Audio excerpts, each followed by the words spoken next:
आज की कहानी है अहंकार के ऊपर, जो ओशो ने सुनाई थी। एक सम्राट विश्व विजेता हो गया। तब उसे खबर मिलने लगी कि उसके बचपन का एक साथी बड़ा फकीर हो गया है, दिगंबर फकीर हो गया, नग्न रहने लगा है। उस फकीर की ख्याति सम्राट तक आने लगी। सम्राट ने निमंत्रण भेजा कि आप कभी आए, राजधानी आए। पुराने मित्र हैं, बचपन में हम साथ थे, एक साथ एक स्कूल में पढ़े थे, एक फट्टी पर बैठे थे, तो बड़ी कृपा होगी अगर आप आएंगे। फकीर आया। फकीर तो पैदल चलता था, नग्न था। महीनों लगे। जब फकीर ठीक राजधानी के बाहर आया तो कुछ यात्री जो राजधानी के बाहर जा रहे थे, उन्होंने फकीर से कहा कि तुम्हें पता है, वह सम्राट तुम्हें अपनी अकड़ दिखाना चाहता है, इसलिए तुम्हें बुलाया है। फकीर ने कहा, कैसी अकड़? क्या अकड़ दिखाएगा? तो उन्होंने कहा, वे दिखला रहा है अकड़। पूरी राजधानी सजाई गई है, रास्तों पर मखमली कालीन बिछाए गए हैं, सारे नगर में दिए जलाए गए हैं, सुगंध छिड़की गई है, फूलों से पाट दिए हैं, रास्ते सारा नगर संगीत से गुंजायमान हो रहा है। वह तुम्हें दिखाना चाहता है कि देख, तू क्या है, एक नंगा फकीर, और देख मैं क्या हूँ। फकीर ने कहा, तो हम भी दिखा देंगे। फिर यात्री तो चले गए। फिर सांझ जब फकीर पहुंचा और राजा सम्राट के द्वार तक लेने आया उस नगर के, अपने पूरे दरबार के साथ जब आया तो उसने जरूर राजधानी खूब सजाई थी। उसने भी सोचा नहीं था कि यह इस बात का इस अर्थ में ले जाएगा।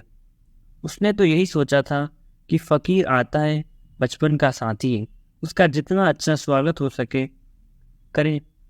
शायद छिपी कहीं बहुत गहरे में ये वासना भी रही होगी, दिखाऊं उसे, मगर ये बहुत चेतन नहीं थी। इसका साफ साफ होश नहीं था, गहरे में जरूर रही होगी। हमारी गहराइयों का हम ही को पता नहीं होता। जब फकीर आया तो फकीर नंगा तो था ही, उसके घुटने तक पैर भी कीचड़ में भरे थे। सम्राट थोड़ा हैरान हुआ, क्योंकि वर्षा तो हुई नहीं। वर्षा के लिए तो लोग तड़प रहे हैं, रास्ते सूखे पड़े हैं, वृक्ष सूखे जा रहे हैं। किसान घबराया, वर्षा होनी चाहिए, हो नहीं रही, समय निकला जा रहा है, इतनी कीचड़ कहाँ से मिल गई कि घुटने तक कीचड़ से पैर भरे हैं। लेकिन सम्राट ने वहां द्वार पर तो कुछ ना कहना उचित समझा। महल तक ले आया और वह फकीर उन बहुमूल्य कालीनों पर, लाखों रुपयों के कालीन थे, उन पर वह कीचड़ उछालता हुआ चला। जब राजमहल में प्रवेश कर लिया और दोनों अकेले रह गए, तो सम्राट ने पूछा कि मार्ग में जरूर कष्ट हुआ होगा, इतनी कीचड़ आपके पैर में लग गई, कहाँ तकलीफ पड़ी, क्या अड़चन आई? तो उसने कहा, अड़चन अड़चन कोई भी नहीं। तुम अगर अपनी दौलत दिखाना चाहते हो तो हम भी अपनी फकीरी दिखाना चाहते हैं। हम फकीर हैं, हम लात मारते हैं तुम्हारे बहुमूल्य कालीनों पर। सम्राट हंसा और उसने कहा, मैं सोचता था तुम बदल गए होंगे, लेकिन तुम वही के वही हो। आओ गले मिले।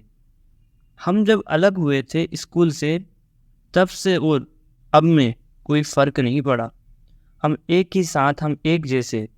अहंकार के रास्ते बड़े सूक्ष्म हैं, फकीरी भी दिखलाने लगता है, इससे थोड़े सावधान होना जरूरी है। और जब अहंकार परोक्ष रास्ते लेता है तो ज़्यादा कठिन हो जाता है। सीधे सीधे रास्ते तो बहुत ठीक है, तो ऐसा ज़रूरी नहीं है कि फकीरी सिर्फ धन दौलत वाला ही दिखाता है।